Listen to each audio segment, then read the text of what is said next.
Halo semuanya, kali ini kita akan summary pelajaran DBS tanggal 3 Maret 2023 tentang apa yang Tuhan Yesus buktikan saat dia menghadapi pencobaan di Matius 4. Kita mulai dari pencobaan yang pertama. Pencobaan pertama dari 3 pencobaan yang setan sodorkan. Karena ini yang pertama, yang duluan, artinya ini adalah yang terpenting. Kenapa? Karena kalau tidak tembus pencobaan yang pertama, tidak akan bisa tembus pencobaan berikutnya. Dan begitu juga sebaliknya. Kalau berhasil tembus pencobaan pertama, di mana itu adalah yang terpenting, artinya pasti bisa tembus pencobaan yang kedua dan yang ketiga saat digoda. Karena pencobaan pertama itu mencakup pencobaan kedua dan yang ketiga, walaupun yang ada di pertama itu bukan pencobaan kedua dan ketiga, tapi unsur pencobaan kedua dan yang ketiga ada di dalam yang pertama. Jadi keseluruhan pencobaan 2 dan 3 diwakili oleh unsur pencobaan 2 dan 3 yang ada di dalam pencobaan pertama. Makanya 3 huruf di kata terpenting berlaku untuk pencobaan yang pertama.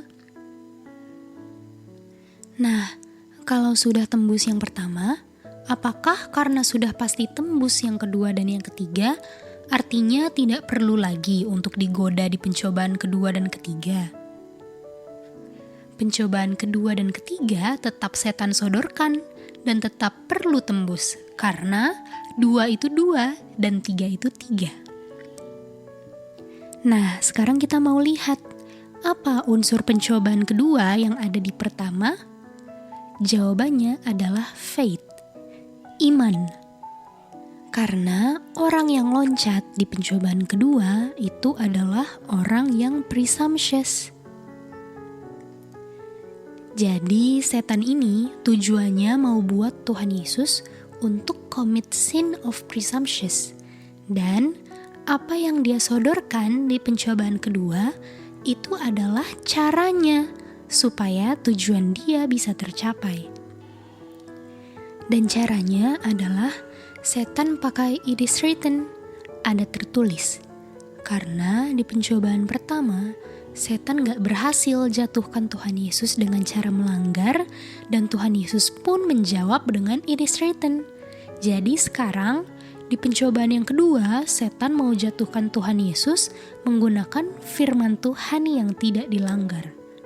Dan setan pakai firman Tuhan yang memang benar dia bilang, yang katanya tanda kutip lengkap.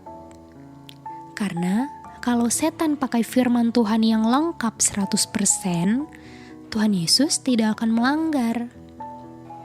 Jadi setan ambil firman Tuhan yang gak lengkap sebagai yang benar atau sebagai yang lengkap. Itulah yang dia persembahkan ke Tuhan Yesus. Dan setan harap Tuhan Yesus terima itu sebagai yang benar. Kenapa setan berani lakukan seperti itu? Karena yang dia hadapi sekarang adalah Tuhan Yesus sebagai manusia yang sedang puasa. Beda kondisinya dengan Tuhan Yesus waktu dia kasih hukumnya di Sinai. Seandainya Tuhan Yesus yang seperti di Sinai yang setan sedang hadapi, setan gak akan pakai cara itu untuk mau jatuhkan Tuhan Yesus. Jadi kita lihat di pencobaan sebelumnya. Pencobaan yang pertama. Tuhan Yesus bilang dia hidup dari setiap firman yang keluar dari mulut Bapanya.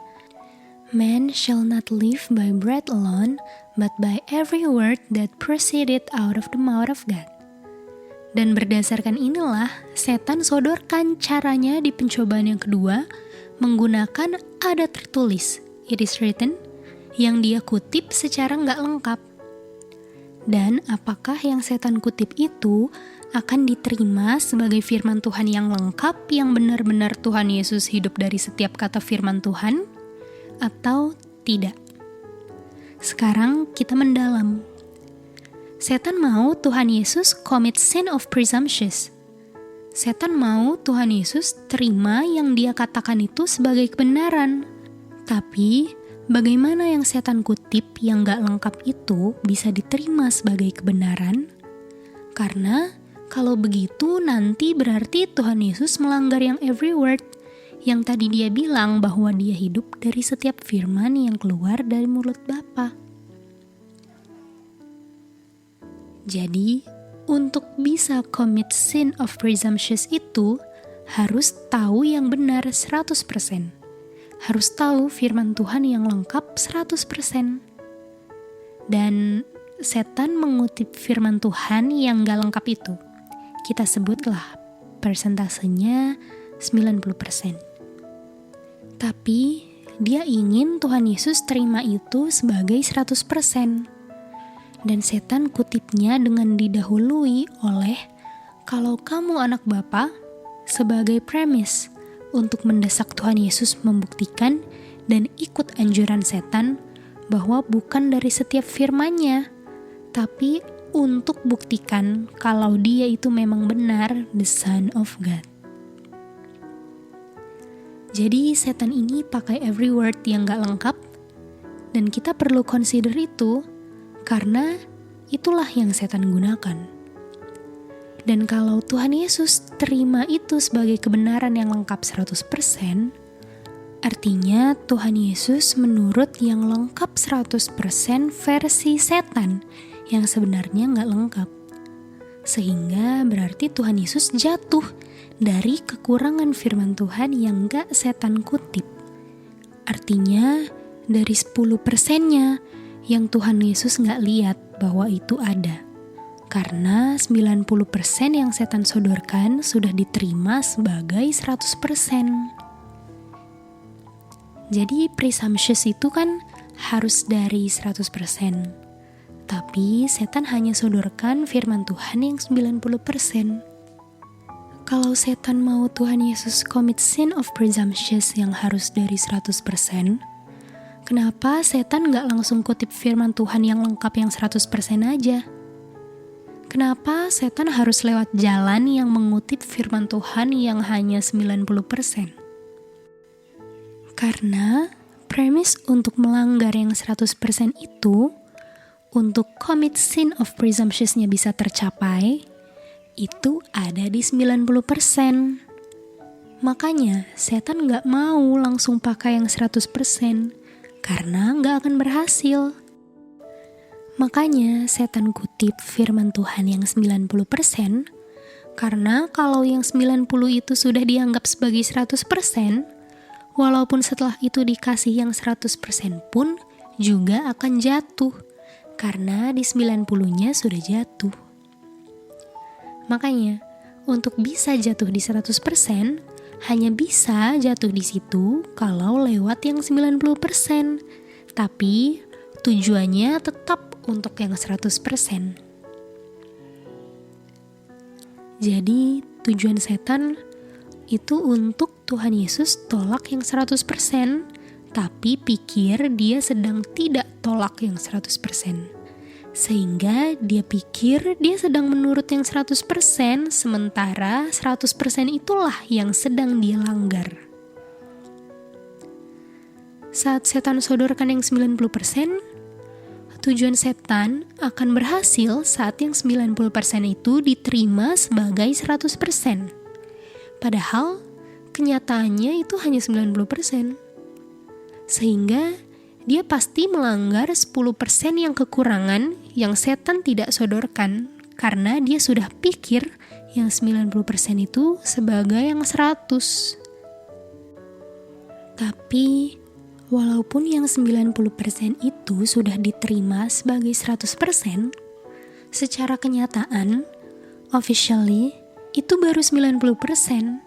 Sedangkan, sin of presumptuous itu harus berdasarkan 100%. Di mana setan berikan yang 10%-nya supaya lengkap jadi 100% dan tujuan sin of presumptuous-nya tercapai?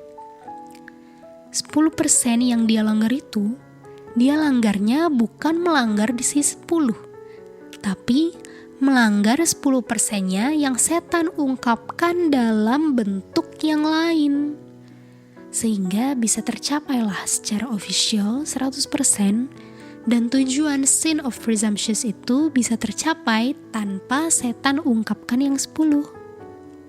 Jadi, orang itu akan melanggar secara 100% dari 90% firman Tuhan yang dikutip setan yang diterima sebagai 100%, dan dari bentuk yang lain daripada 10 yang setan gak ungkapkan.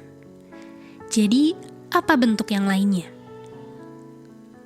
Yaitu, kalau kamu bikin itu, kamu tidak akan terima ganjarannya, tidak akan dianggap melanggar karena Tuhan tidak akan jalankan upah dosa yaitu maut. Jadi, 10% yang diungkapkan dalam bentuk yang lain itu adalah unsur tidak apa-apa berdosa. Sehingga sin of presumptuous itu adalah hasil dari dia terima firman Tuhan yang dikutip sebagai 100% ditambah gak apa-apa untuk jalankan firman Tuhan yang 100% setan bilang itu. Sehingga orang yang gagal di pencobaan kedua itu adalah orang yang tidak percaya Tuhan, tidak beriman, tidak mengerti firman Tuhan, karena dia adalah orang yang presumptuous.